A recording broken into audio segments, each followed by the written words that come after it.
Kai, another brave soul, explores the complex experience of adolescent and young adult lesbians of color when homophobia was present in their ethnic minority families, including African American, Asian American, and Latina American minorities.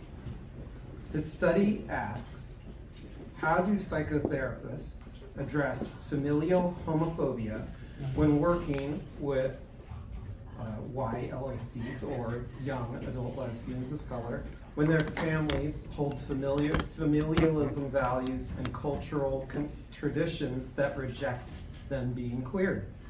Also, how do psychotherapists effectively treat internalized homophobia in YLOCs? It gives me pleasure to introduce his work and his valuable work. To introduce him and his valuable work, please welcome Kai. I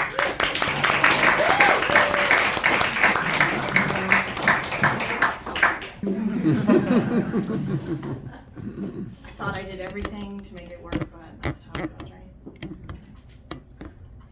Should I put this right here? Mm-hmm. Hello? I think he'll adjust. Hello?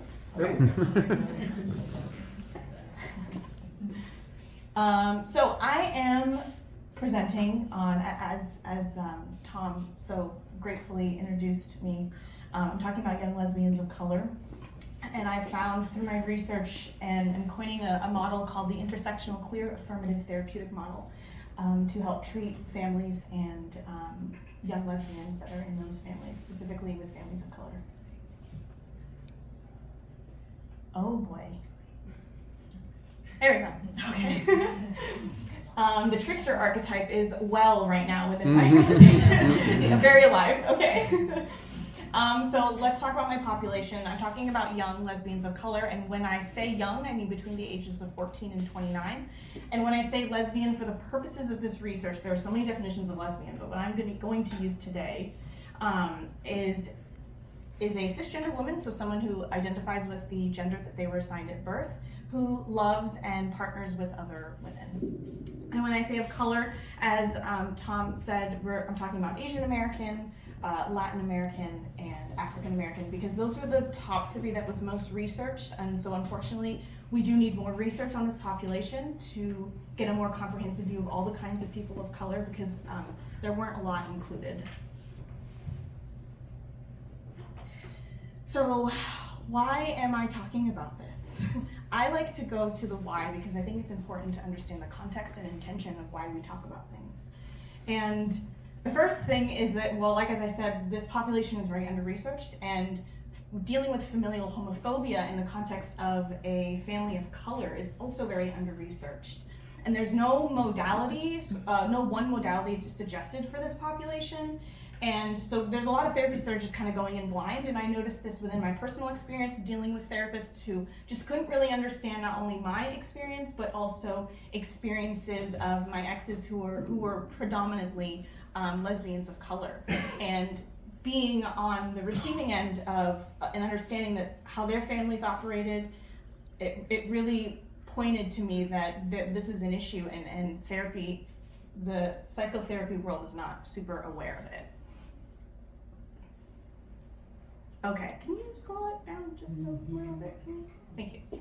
Okay, so I'm going to talk about her dilemma, and this is kind of the crux of my presentation, and I really hope that if you leave with anything today, you leave with understanding the young lesbian of color just a little bit better. So I'm going to talk about intersectionality real quick, which is just essentially this model by Kimberly Crenshaw that talks about how she is not just a woman, she is not just a black person, she is a black woman. She's not one or the other, she is both, and how we perceive those things mixing together is extremely important in society. And so when we're talking about a young lesbian of color, she has a very interesting group of identities that come together and make a very difficult experience when navigating her family. So the first thing is her ethnicity. And so I want to talk about something called conflicts and allegiance, which was coined by Edward Morales. And he talks about how gay people of color really struggle with their ethnicity and their sexuality, feeling like they are at odds with one another. Like they can't be one, they can't be both at the same time, that both of those identities cannot exist in the same place at the same time. And this is illuminated when a gay person, is in their family of color and oftentimes is not accepting of their sexuality.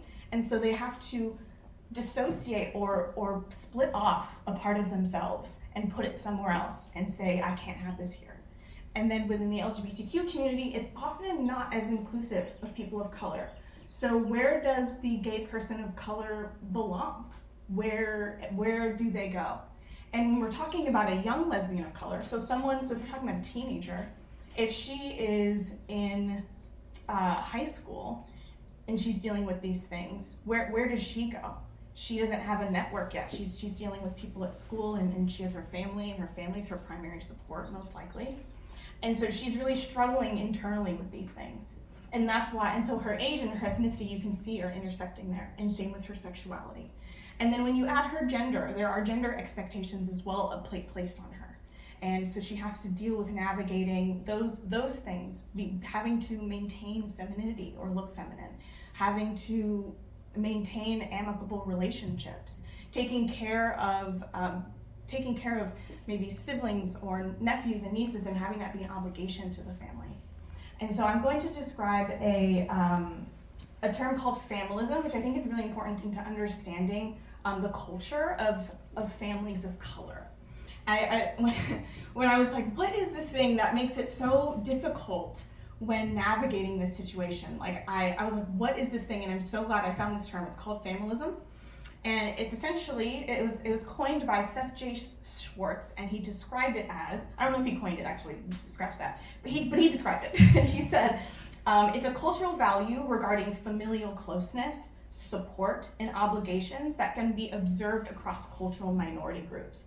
And so these sorts of things could exist within white families, but it is predominantly seen patterned within ethnic minority groups. So an example of this would be like obligations to assisting the family, expectations of family connectedness and harmony, so not having conflict, and placing familial needs above individual ones. And these are kind of unspoken rules that are happening within the family, and this isn't something that like are explicitly being said, although sometimes it can be explicitly said. She feels pressure to maintain all of these things because it's tied to her ethnic and cultural background. It's tied to her identity and tied to the identity of her family. And so an example that I think kind of like brings all this stuff home, which is what happens when a young lesbian of color is having a family event and wants to bring her partner, but her mom and her dad don't want her partner there. And this is an experience that I've actually had where I wasn't allowed to attend a family event when I was dating an ex-partner. And you can see that her ethnicity and her sexuality were not allowed to be in the same place at the same time. And that's sort of how intersectionality works. And I hope that you can understand that her compounding identities make it very difficult for her. Okay, so the therapist's dilemma. So now that's her dilemma, and so how as therapists do we sort of help her and help the family? Because the issue is not, the issue is not the family, the issue is the homophobia. We want to frame the homophobia as pathological, not homosexuality as pathological, which I think is really, really important for us to see as therapists. It's no one's fault, but it's this thing that exists in culture that has been passed down through generations that really isn't really ours. And so we are taught to respect the ethnic and cultural background of our client and of the family. However, how do you do that when their ethnic heritage is often intertwined with their religious beliefs, which tend to condemn homosexuality and gender variance?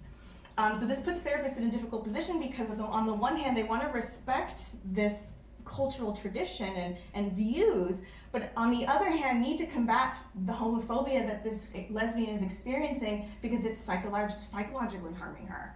And so how do we do that? And I'm hoping I can explain how, but it's very difficult and layered, so let's see how it goes. Okay, so through my research, I found 5 kind of major themes And I deemed I put all the themes and the pillars together and said, okay, I'm gonna call this Intersectional Queer Affirmative Therapy, or ICAT for short. And I really like this title because the intersectional speaks to the kind of cultural and intersectional identities that she deals with, but then adding to that is the queer affirmative part, which I think is the most important part, which is kind of empowering her queer self and helping her maintain a queer sense of identity. Okay. Boom. Okay. I'm like, this is like kind of sad. And I just like wanted to lighten up a little bit. Okay.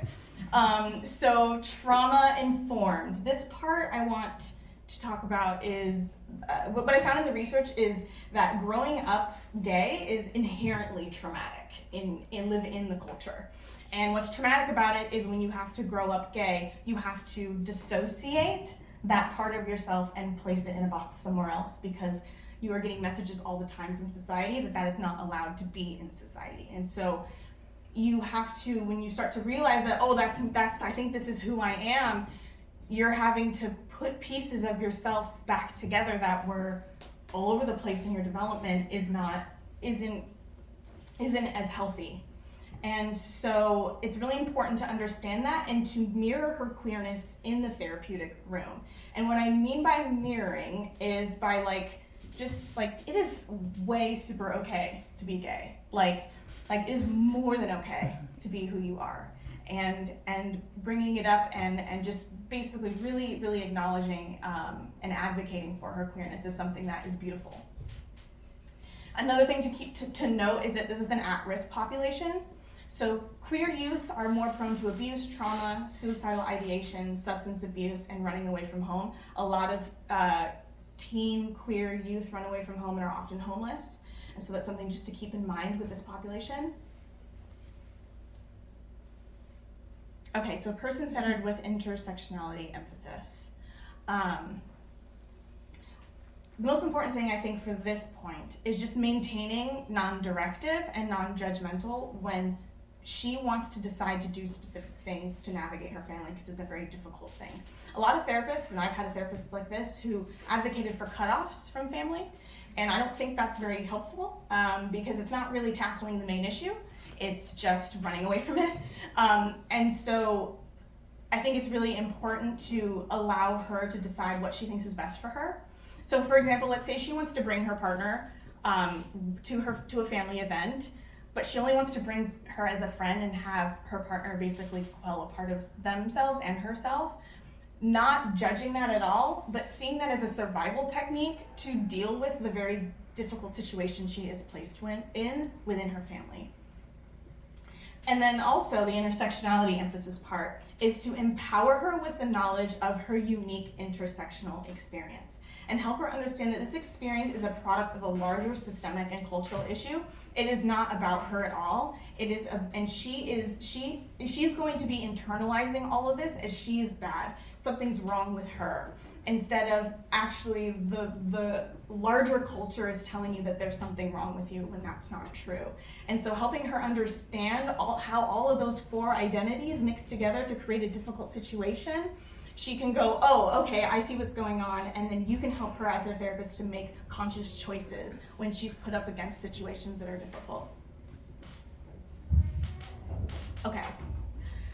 Thankfully, to a lot of people in here, they talked about a lot of depth psychology, so I don't have to name a ton of terms, but I will talk about, I will have to define one term, which is an archetype. People have been saying archetypal a lot, but I want to define archetype as any universal symbol, image, character, feeling that is seen and observed across all cultures. So for example, the mother is the mother archetype. You have the father archetype, you have the rebel, things like that.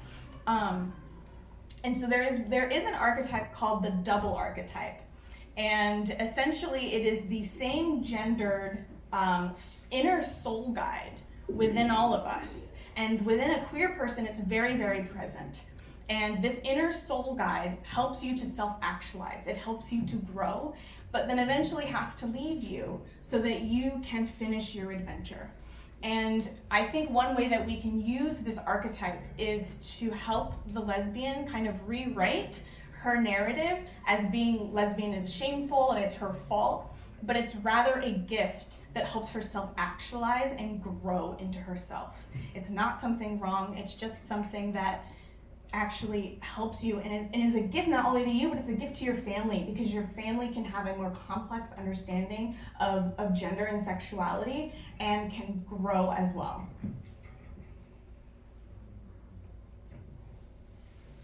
Okay, so therapists should educate themselves on feminism values, intersectionality, and different cultural traditions, including their own biases. So biases about homosexuality that might come up within them, and then also like biases towards their ethnic culture or background. And then the most important thing, I think, is assessing for feminism values, whether unconscious or conscious, within her and within the family. So that way you can understand, okay, here's this piece here, there's this piece here, and we can use this to help her navigate her family and understand what is most important to her, what values she wants to uphold, and do that in a way that's going to be safe and not harm her anymore. Okay, queer theory, this is my favorite part. Okay, so this is from the authors Fish and Harvey, who wrote a wonderful book. And they defined queer theory as a theory that challenges binary categories like male or female, gay or straight, and offers a way to see sexuality and gender as something that is infinitely evolving, unique, and complex. More importantly, queer theory rejects the idea that queerness is pathological and argues that sexualities and presumptions about gender are socially constructed. And so what's really important as a queer affirmative therapist is when you are dealing with this sort of issue in the therapy room, challenging homophobia is extremely important, because if you don't challenge it within the room, that queer person is not going to feel advocated for. Because in our culture, when homophobic things are said, transphobic things are said, anything like that, it's sort of like culturally acceptable to just like not, to just ignore it, to really not say anything, versus actively being like, yeah, no, that's not right, or that's not good, that's harmful. And so it's important to challenge it, but challenge it lovingly, because the family is also not doing it to be harmful. It's just something that sort of exists. And how do we navigate it, and how do we bring the family together in love to work together versus kind of coming at each other. And then finally, creating refuge for families and for queer people. So we want to make sure that both parties feel safe in expressing their opinions regardless of what is being said. So everyone's opinions and values are valid and are able to be in the room. And then, okay, my key takeaways, I'm almost done. I think I really hope that you could understand her experience, and that for her to have knowledge is to be empowered. And it is important for her to empower herself and be who she wants to be, allow herself to love unconditionally and love herself unconditionally, and that she is not responsible for the situation that she was put in, but she is responsible for loving herself.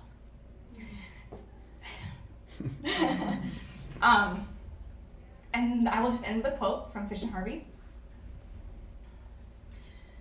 There are many ways to achieve a positive sense of self. A main one is a supportive family. Thank you.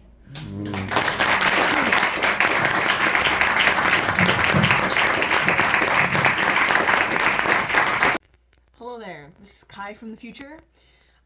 Thank you so much for watching. I just wanted to say a few things that I wasn't able to say after my presentation that I really, really wanted to. First, I want to just thank you for watching this video if you just watched it. I want to thank you if you were at the presentation, and just say from the bottom of my heart, it was so healing and important for me to share my presentation and share my thesis with everybody.